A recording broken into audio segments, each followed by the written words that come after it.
Penguin Random House Audio presents The Unflustered Mom: How Understanding the 5 Anxiety Styles Transforms the Way We Parent, Partner, Live, and Love. This is the author, Amber Trueblood. Part 1: Unflustering. Chapter 1: The 5 Flourish Types. I remember lying awake one night, imagining a house fire. I mentally orchestrated how I would get my 4 little ones out of the house safely. My husband was working nights at the time. I decided I'd put 1 on each hip, lay 2 on a blanket, then drag the blanket down the hall and out the front door. As a mother of 4 sons, I am only one of many moms who juggle the many worries and multiple responsibilities of mom life. We are the referees, social planners, medics, financial consultants, cooks, travel agents, educational specialists, family therapists, and housekeepers. Heck, I even started cutting my boys' hair because it's cheaper and easier than dragging everyone to a barber shop.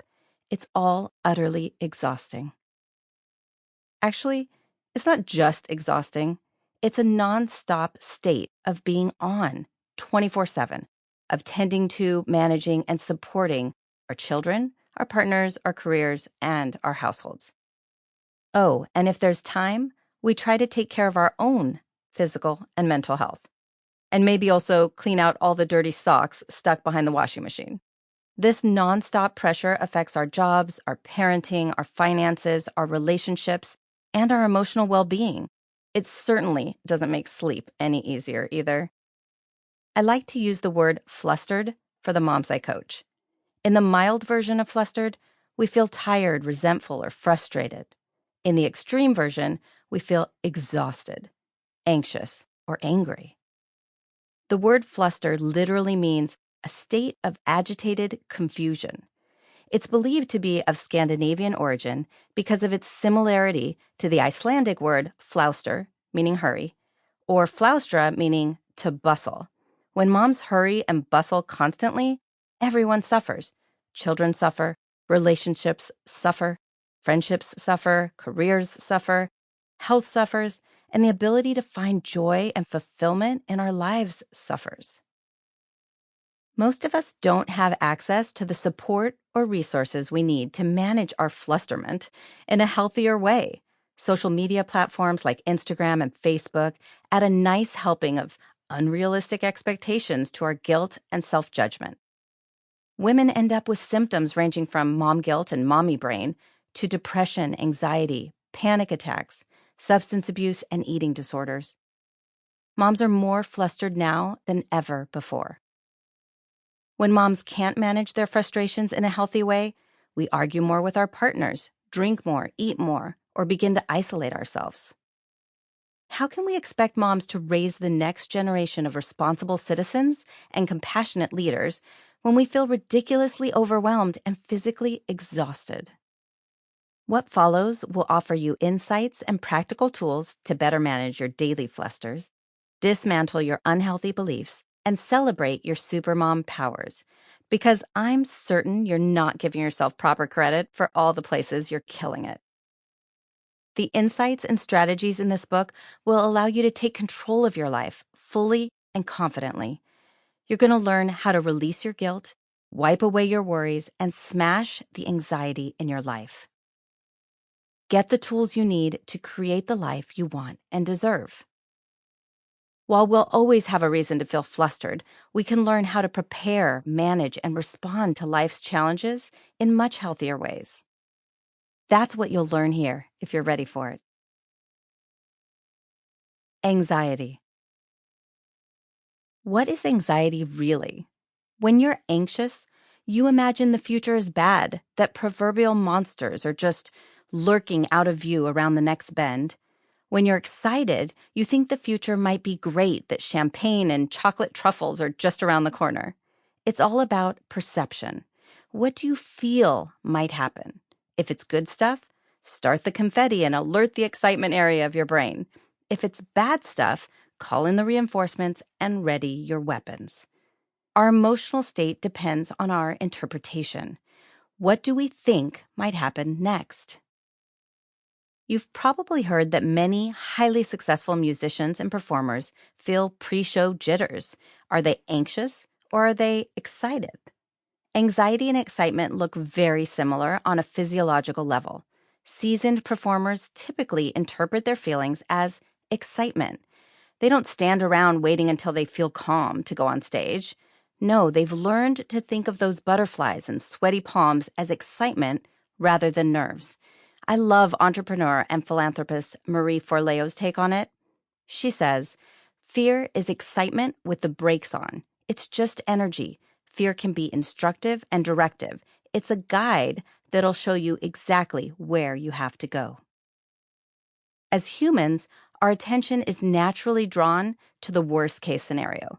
We are wired to survive more than we're wired to thrive. If our ancestors had been wired differently, we simply wouldn't be here to witness it. Unfortunately, there are two problems with this wiring. Our perceptions aren't always right, and living in a near constant state of anxiety is not good for our bodies, brains, or our emotional health. The good news? You are smarter and wiser than the Neanderthal parts of your brain, and because of that, you can outsmart your wiring so that you can both survive and thrive. Fear and stress. Here's how fear works in your body. When one of your senses, or even your imagination, receives potentially threatening information, several things happen very quickly. Your body releases hormones to signal the shutdown of any functions not necessary for your immediate survival, like your digestive tract and your immune system.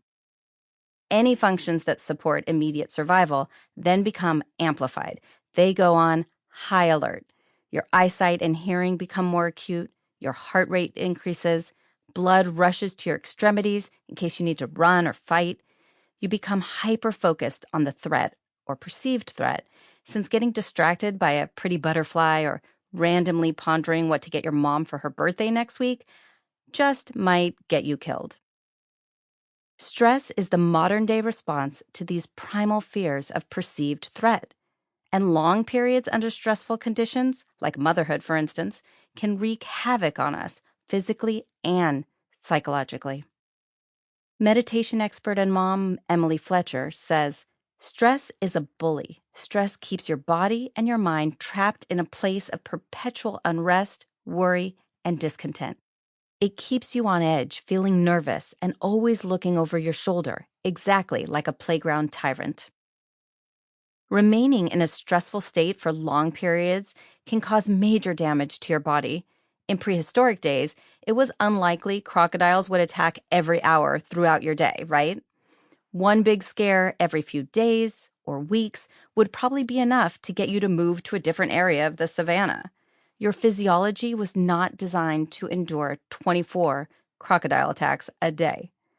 No, your body needs time to build up the hormonal reserves and provide sufficient oxygen and blood to your brain and internal organs so that you can survive the next potential attack in a few weeks. Unfortunately, your brain responds to losing your keys or stepping on a tiny Lego almost the same as it would respond to a swarm of killer bees in your backyard. Even if you think you see killer bees, it's far more likely to be a cluster of those poofy white dandelion seeds flying around. It might feel scary at the moment, but your biggest real concern is they all land in your hair and now you can't tell the difference between your gray roots and the dandelion poofs. Life in recent times leaves us all constantly mistaking innocuous situations for real threats. I mean, seriously, dandelions are edible, so if anything, they should be scared of us. Our once useful propensity to imagine the worst is now exhausting. We're in a near perpetual state of fight or flight. Add in lack of sleep, and it's miraculous we're functioning at all. Stress is good, sometimes. When we talk about stress and anxiety, we often act like it's all bad. Frankly, our minds and our bodies need stress. For instance, exercise is simply a short-term stressor for our muscles, and our cardiovascular system. Sample complete. Ready to continue?